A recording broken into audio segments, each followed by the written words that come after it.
Welcome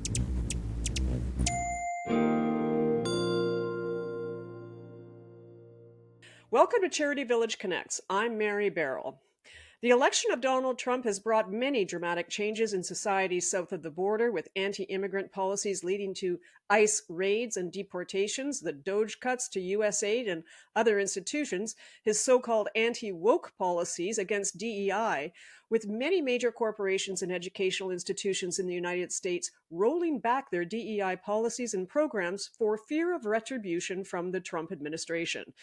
Some of that has already seeped over the border into Canada, with top sponsors of the nonprofit Pride Toronto, such as well-known brands of Google, Home Depot, Nissan, and Clorox, pulling out of their sponsorships. We wondered if there were other impacts on Canada's nonprofit sector that we should be keeping a close eye on. To help us unpack some of the latest developments, please welcome Mark Blumberg.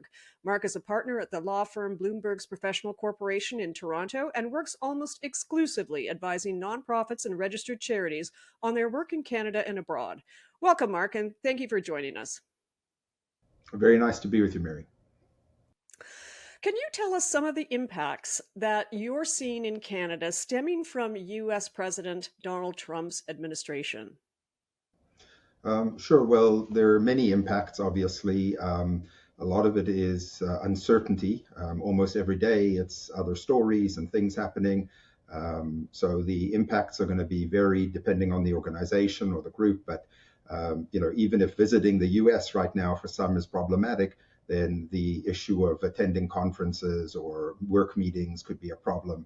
If Canada is committed now to massively increase defense spending up to 5% of GDP, then that could mean that there's going to be less money for social programs, things like that. There's direct things like the tariffs, which will make certain things more expensive, or it'll make certain Canadians, who are working in certain industries lose their job, which means there'll be more people that need help. There's direct things like the destruction of the USAID, which was providing about $80 billion of funds around the world to many of the global south. If that money is not there, there are potentially millions of people who are going to die. And that's obviously something that Canadians will try to fill in where they can, but obviously the resources in Canada are limited. There's also been huge cuts to federally funded programs in the States. So beyond the international official development assistance, there's also things like universities losing a lot of funding and that. And in addition to that, there's the whole feeling that the rule of law in the US is sort of under attack. And, if you have an agreement with the government, it doesn't really mean too much. Unfortunately, when you have a neighbor, not just a little neighbor, but a very big neighbor, a neighbor who's 10 times the size of us, right next to us, who is dealing with these problems, it has a very negative effect on them, but it also has a potentially very negative effect on us as well. So there are huge impacts, and every day it looks like a new thing. I mean, at a minimum, you could say that I think people are spending a lot more time right now in Canada thinking about the US and how crazy things are down there. Compared to in the previous administration, how much time Canadians were thinking about the US. So definitely impacts, but literally every week it's a different story with different things that are coming up and that could have some impact on us here in Canada. You've mentioned that you're seeing some international organizations actually moving headquarters to Canada. Can you talk about this? And is it a lot of organizations? And generally speaking, without breaching any confidentiality, why are they doing this? Right. Well, it's typically in the past, in the old days, you could say, someone might say, an American charity, we want to fundraise in Canada. They'd set up for example, a registered charity in Canada. What we're seeing is something very different. And it isn't necessarily setting up a headquarters yet. It's a more preliminary step, which is setting up an affiliate in Canada. And what we've seen over the last few months is a very large number of American organizations that are interested in this, and a large number who are actually going through with it. So what they're setting up is a nonprofit here in Canada, a nonprofit that's not a charity. It's not a registered charity. And basically their focus is not on fundraising from Canada. Their focus is on many other things, including the safety of their reserves, the ability to conduct international activities, things of that sort. Okay. Now, there's a lot of nonprofits in America, and I can tell you many are not thinking about this, partly because they're very comfortable with the situation in the US right now. Some evangelical churches are very comfortable with what's going on, or certain, right-wing think tanks and things. We're talking about tens of thousands of nonprofits in the US that are working in areas, some of them you discussed, but like immigration, human rights, including LGBTQ and trans rights, dealing with Middle East or certain other issues, the environment, etc. And they're worried that they're going to get shut down or undermined. Harvard is a group, Harvard, one of the wealthiest and most prestigious US universities, is under attack. And if they can be under attack, then presumably anyone can be under attack. They've been threatened with loss of tax-exempt status and taxes and other things. So it's hard to say what exactly will happen. It's very fluid. The danger for an American charity, a significant American charity, is that the government can come after them. But there's another danger, which is that the banks who are trying to curry favor, perhaps with the government, could, for example, freeze their accounts or something like that. And at that point, they have no access to money. They have, basically their whole operations are going to shut down. And even if in 3 or 5 years from now, those assets are no longer shut down, the organization is destroyed by that point in time. So groups are looking at, what can they do? If you have $100 million in the US right now, should you move maybe 50 million to grantees that you would give the money to, and maybe some of it to a Canadian affiliate, a separate entity that doesn't have funds in the States? It basically just operates in Canada and outside of Canada, but not in the US. So they're looking at, whether they can, for example, move some of the reserves and that. There's been talk forward and backwards in terms of whether certain types of international activities might be banned from the US. That means that for some groups, international is just a small part of what they do, but for some groups, it's the main thing that they're doing. And that could be very problematic. Whereas if they had a Canadian affiliate and it was resourced, that Canadian affiliate may be able to do certain activities. There are also foreign funders. Obviously, American charities get their money from many sources, just like in Canada, we get our money from many sources.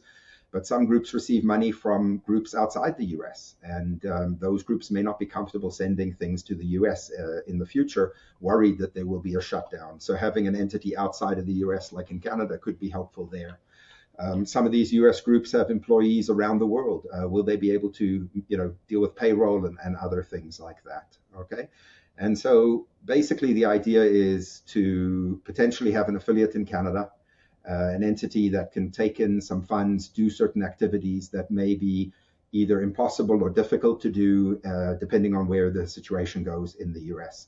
I guess the key thing is this, that if you wait too long, it might be too late to make a choice to do something like this. That's really the key thing, right? And another thing is, some people think, setting up a Canadian affiliate means that the staff are going to move to Canada or something like that. No, it doesn't mean that at all. It just means that they're setting up an entity in Canada, an entity that can have bank accounts, investment accounts, that can do transactions and things like that. And it may be that there's no staff in Canada. And so, different groups looking at it from different perspectives. Some are seeing it as sort of a safety net and maybe to have some greater flexibility. Some see it as helping with receiving and sending funds. Others see it as a way to potentially maintain reserves or some funds that could be available if they ever get into a fight and, for example, their bank accounts are frozen. Some are viewing it as it might be better in terms of carrying out international activities, especially in certain countries. So many different ways of looking at it. And I think sometimes in Canada, we forget that Canada is a pretty good place to run a nonprofit or a charity. We have a pretty stable environment here. We have a strong global reputation as a country. We're in North America, so if you're looking in terms of time zones and operations, it's helpful. We have a good banking system, which is great for sending funds around the world. You've got multicultural, multilingual sort of population, so a very diverse workforce, things of that sort. So many advantages to Canada, and some of these groups are now looking in a way that they haven't looked at ever before, at whether instead of having all their eggs in the US basket, having some of those in a Canadian entity that's affiliated with them, but not necessarily controlled by them, or not necessarily like a subsidiary or something like that. Okay. So interesting. So, what might this mean for Canadian organization? Does it change the landscape here at all for them? Well, yeah, I mean, there's many things, when one's talking just generally about what's going on. You mentioned Pride Toronto losing funding. So that could be quite significant, right? So there's Canadian groups that, receive money from US for-profits, US charities, etc. They may be cut off. It's about $2.5 to $3 billion comes from foreign sources. Much of that is from the US. And some of that money may not be coming in the future from US charities, right? But it's how should I say, complicated by the fact that it depends on the Canadian group. But if you're a Canadian group, let's say you're interested in medical research, let's say you're at a university in Canada or at some sort of healthcare organization, and if you're working with a US university that is funding research in a particular area that's really important to you, now that US university maybe has lost its funding from the federal government, is under attack, it's going to undermine all of that work where you're putting your money. It might mean that you're going to have to stop funding the program because it's not going to achieve what you wanted, and you have to work with a university in a different country. So that could have impacts there. In addition to the fact that just a lot of the research does take place in the U.S., and undermining all that research is not a good thing for the global community. If you do international development work, you might be working with a partner that had far more funds than you, but now they've lost their USAID funding, and now all of a sudden they have far less funds than you potentially. Okay, and they may be worried about their future. Are they even going to exist in a year or two? And I've seen this happen before, where there's a Canadian American group. The American group is much bigger, and the American group ultimately folds, and the Canadian group is left over. So the point is this going to happen more? Or what about environmental groups and the attacks there, and changes, and the ability of environmental groups to do work? So if you have partners in the US and your partners are undermined, that undermines the work and the impact that you're trying to achieve, right? Whether it's in the US or it's outside the US. So it's just not, it's really bad in terms of trying to have that impact. So many Canadian groups are probably going to have to reevaluate their programming, their priorities. They're going to have to work out whether something that they did made sense anymore. In other words, it might have been an excellent program, but now with the certain cuts and changes, there may be other things that will be needed to be funded that are more urgent, that we never had to even think about before. And then in addition to like specific things for which every group might have different impacts, just Canadians thinking of themselves as global citizens and caring about what's going on in the world, it's hard not to think about some of the things that are going on in the US and how problematic they are, and that sort of thing. So I think that it will change the landscape here because the US is so big and it's right next to us.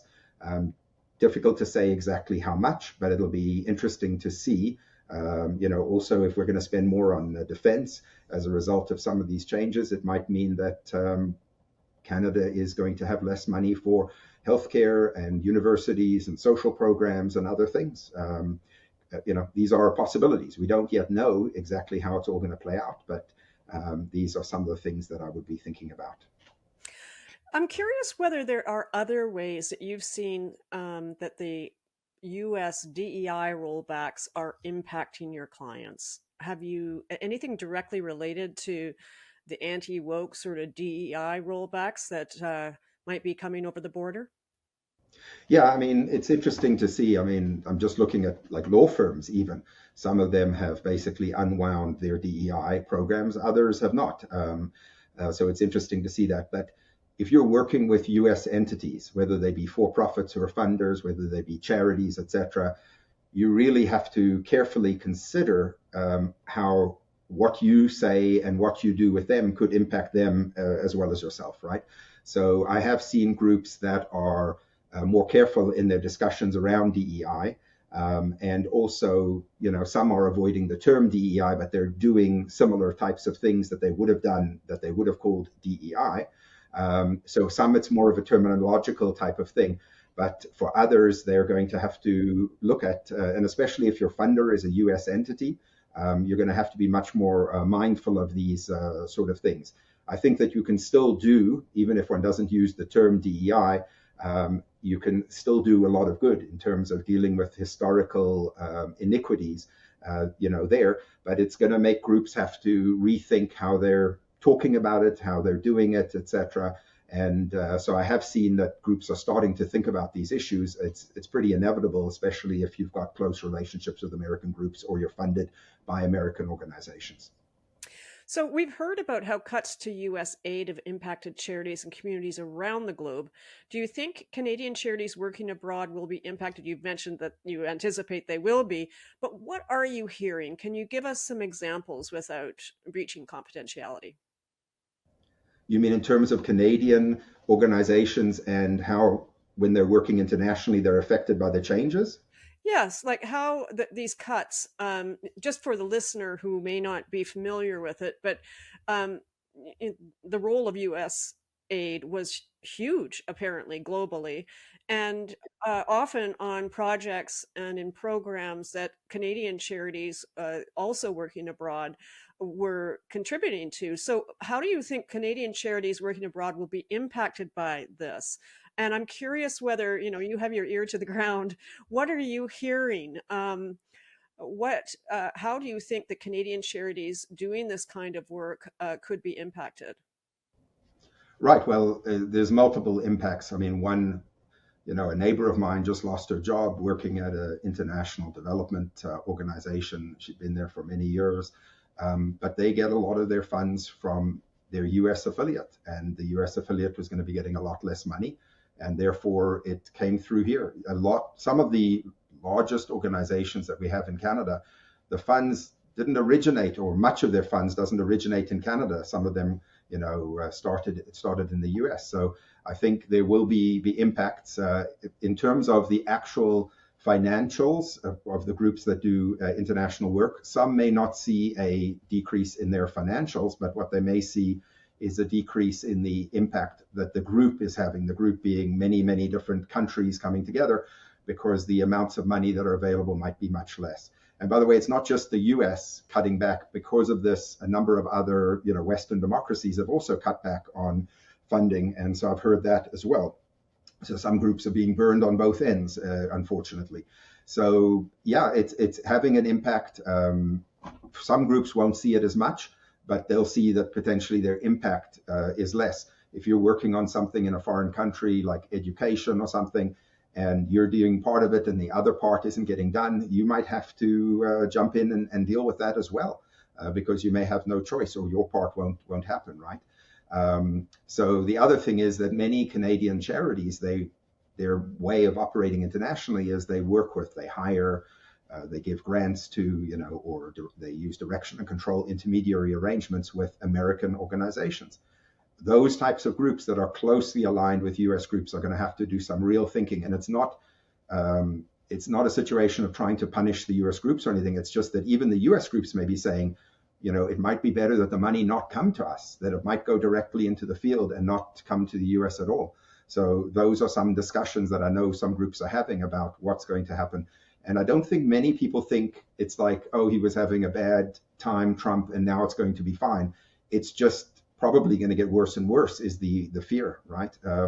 So if you're giving money to US groups, it's going to affect you. If you're getting money from US groups, it may very well affect you. And if you're trying to get things done in the US itself, it may not be possible to get those things done in the US. So all in all, groups that are working internationally that have a strong nexus with the US are going to have to do some thinking and planning around what could happen, right?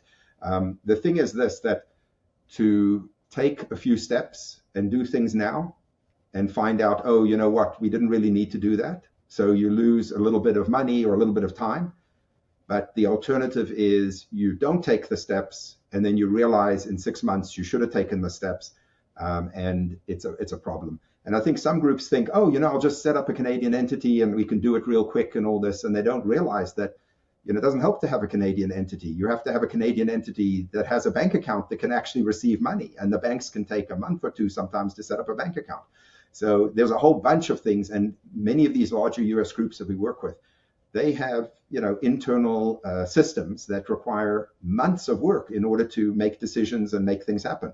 So if you want an entity set up in 4 months from now, you should start now, maybe even longer. So so I'm afraid that some groups are going to find out too late, when their bank accounts are frozen or when their assets are taken away, it's too late at that point. And they have a fiduciary duty to try and protect the organization, protect its assets.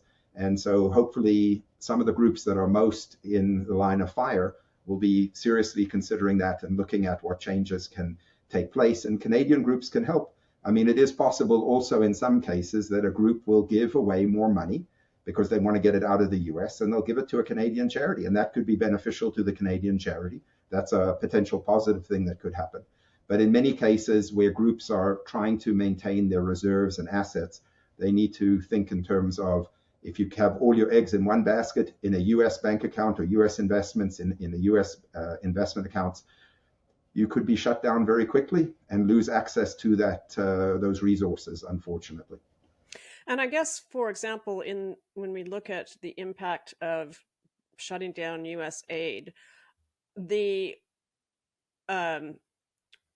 vacuum that creates, or the lack of services that are going from the US sources would only increase the needs on other international organizations, including Canadian charities working internationally, one would presume. Is that happening?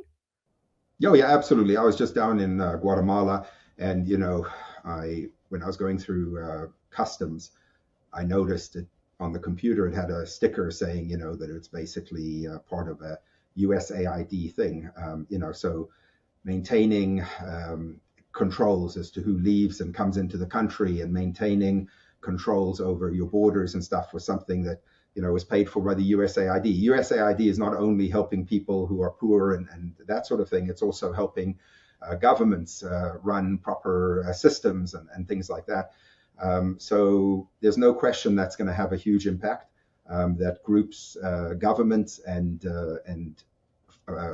nonprofit organizations around the world are going to be really heavily impacted by the USAID cuts, and also other countries. I'm thinking of England, for example. They've cut back on their funding as well. So that's like a double whammy, if you will. And we're not talking small amounts in the big picture. We're talking very big amounts. So, for example, Canada's, the USAID cuts is, probably like 15 times more than what Canada is spending. So it's not like we can just replace it by like doubling or tripling our payments, if you will. There's a limit, and many of the people who are going to be affected are the absolutely most marginalized people in the world, and they are going to be very, very negatively affected. So Canadian groups are going to be trying to pick up the pieces, doing the best they can, but they're certainly not going to be making up for the amount of cuts and devastation that we're going to see if these USAID cuts continue. And I have no reason to believe that at the moment, with the current administration, that anything other than that it will continue, that they won't be spending the money in that way. Okay. And what should Canadian organizations know as they work internationally, including across the US border? You've mentioned about the US folks that are setting up these nonprofits in Canada, which makes perfect sense, especially for those groups that might be serving more marginalized groups that have been directly attacked by this administration. But what about Canadian organizations that work internationally? What should be on their radar right now? Well, if different types of Canadian groups, there's nonprofits and there's registered charities. For the nonprofits, you have a huge amount of flexibility in terms of your international operations. You should be concerned about anti-money laundering, anti-terrorism type concerns, and things of that sort. And careful where money goes into the US because of the extra pressure that's there. It may be better to avoid that. For charities, it's a little bit different. There's more requirements. You need to make sure that you have either direction and control, or you're following the grant-to-grantee rules. And there are many charities, unfortunately, who are not following those rules. And then they end up with a big problem with CRA, right? But yeah, in general, my view would be, if the more you can try and avoid actually dealing with the US if it's not necessary, the better. Because the uncertainty is the problem, and you just don't want to get burned unnecessarily. If you have no choice, you might work with the U.S. group, etc., and send money there and hope that everything goes well. But if one has other choices and has flexibility to potentially do it differently, I would be looking carefully at it. But this is the main problem with the US right now is that people are thinking of it as, oh, this is, maybe a change that's happening and this, that, and the other. The way I see it is America as we've known it is finished. It's basically being run by a cult at the moment, and it's a very big problem. And there's a lot of uncertainty. And, it's better to think of, like El Salvador in the 80s. How would you deal with a situation like that? That would be closer to thinking of what the US situation is right now.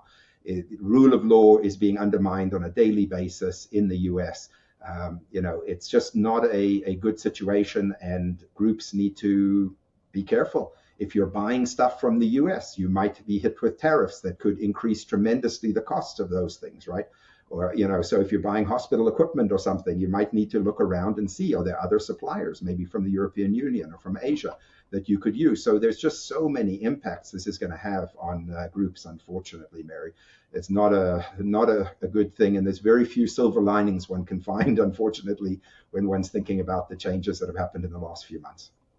Do you have any special advice for Canadian organizations that might be serving LGBTQI plus communities, or immigrant kind of support organizations, or those kinds of groups that have been so heavily targeted by the US administration? Can you give specific advice to those kinds of groups in Canada? Well, I would just say, and LGBTQI organizations have been generally marginalized, in many different countries and in many different circumstances. And for them, I would say it's just more urgent to grapple with these issues. That what's going on in the US is a huge step backwards for them. And so the same sort of approaches that we talked about in terms of don't keep all your eggs in one basket in the US, is something to think about. Set up a Canadian affiliate, potentially move a lot of the reserves out so it's not there. I know that, for example, one group I saw that deals with helping LGBTQ refugees is now no longer putting refugees into the United States because of the fear that they'll be persecuted there, right? So many of these groups are going to have to, even more than some other groups, change the way they're operating and deal with it. With those groups, I think they have more of an awareness of the reality than many other groups. So I think that they will grapple with that hopefully better than some other groups, in terms of realizing that sitting and not changing your systems and just doing the things the same way because we've done it for 10 years the same way is not a great idea. So yeah, unfortunately, with groups dealing with immigrants, LGBTQI groups, and certain other groups that are, if you will, on Trump's hit list, I think they need to act more quickly and try to respond to this very unfortunate circumstance. And, in some cases in life, things are not as bad. They don't turn out as bad as you think. And it is possible that this will not be as bad as I think it's going to be. But it's also very possible that it's going to be very bad, maybe even worse than I think. And unfortunately, like I said, if you wait too long, it's too late.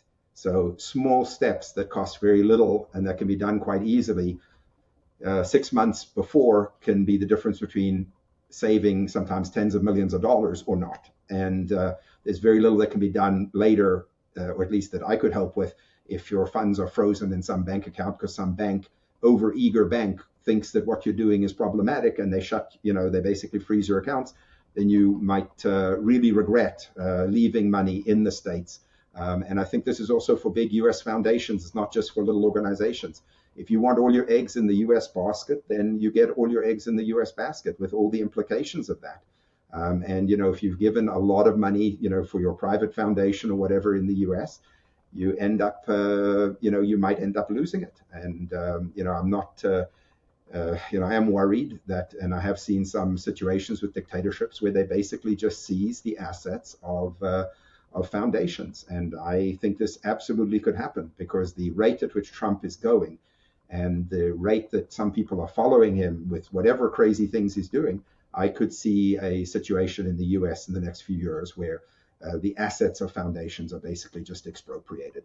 But I mean, the writing's on the wall. So groups that sit back and just pretend like it's the normal and we're going to spend our 5% this year and, not deal with the reality of what's going on around them, they may suffer tremendously as a result. So hopefully they'll sort of see and hope it isn't as bad as I think it's probably going to get. Let's hope that it isn't that bad.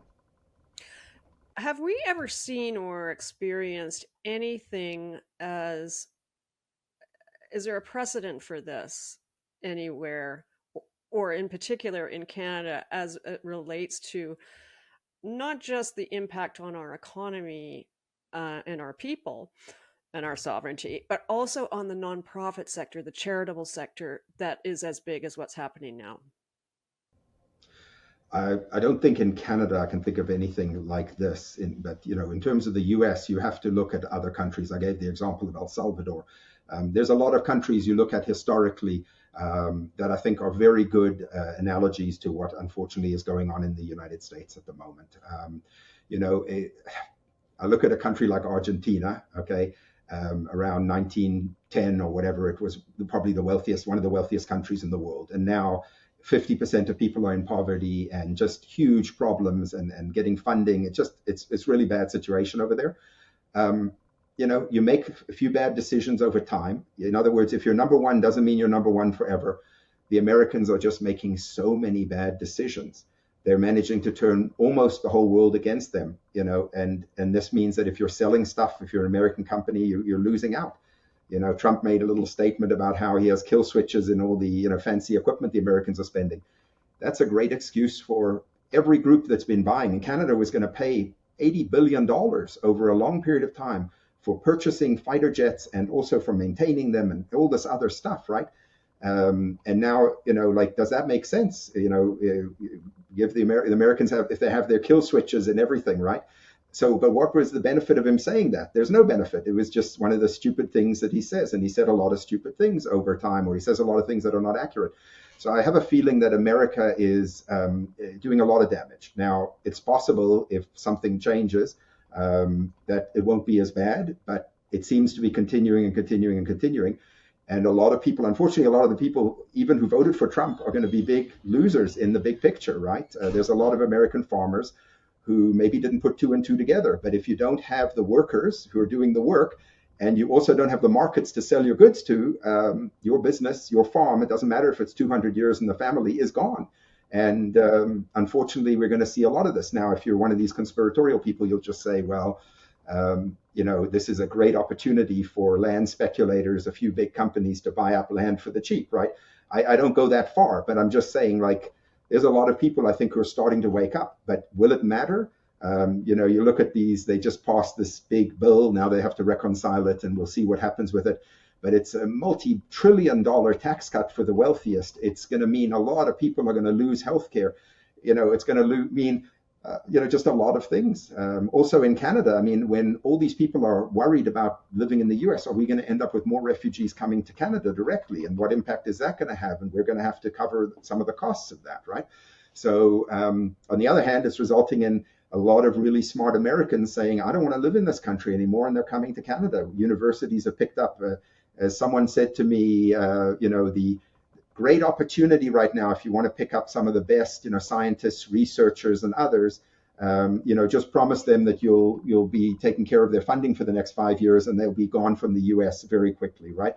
A lot of doctors are looking, and Ontario and BC, I've seen maybe others who are trying to directly entice doctors from the US to come to Canada. It is a great opportunity to what happens if you're a doctor and you have a trans, child? Do you really want to live in the US right now? Maybe you just say, yeah, I could earn maybe a little bit more there or whatever, but I'll give that up, thank you, because human rights are more important to me than the extra money. So anyway, very unfortunate circumstance. I guess if there's a silver lining, and it's really basic silver lining, not very helpful, is that some people will appreciate Canada more and some of the things that we have in Canada, not because we're great, but just because we're not the US. So we'll see where it goes. Yeah, maybe just because we're decent. And I think it's overrated how good we are. But compared to the US, honestly, just about every country seems wonderful. So if you put it that way, then it's like, okay, and how they can go so quickly in such a negative direction is amazing. But I think there's also a wake-up call for some of the funders in Canada. who haven't been funding much, sitting on, a lot of reserves and things, not spending money on making society better, maybe spending 5% a year, that approach is not great. And if you look at the American groups that funded some of this negativity, they often funded groups unrestricted, multi-year funding and all this. And meanwhile, other groups who are doing more, I would say, positive types of work, they've got like 1 year funding, and they've got lots of rules and restrictions on how they can spend the money and everything. So it may make some funders start to think about maybe they should be doing things a little bit differently. Right. That there's at the pace at which everything is changing should suggest perhaps taking a much more assertive way of addressing some of the ills that we're experiencing in society. Mark, as always, it's fascinating speaking with you about the nonprofit sector, and your expertise and insight on so many issues are valuable to hear. I really want to thank you for sharing your time and your experiences and alerting us to some of these things that are going on that are impacting the nonprofit sector in Canada. So thank you for joining us on Charity Village Connects. Thank you very much, Mary. I appreciate the opportunity. Thank you, Mark.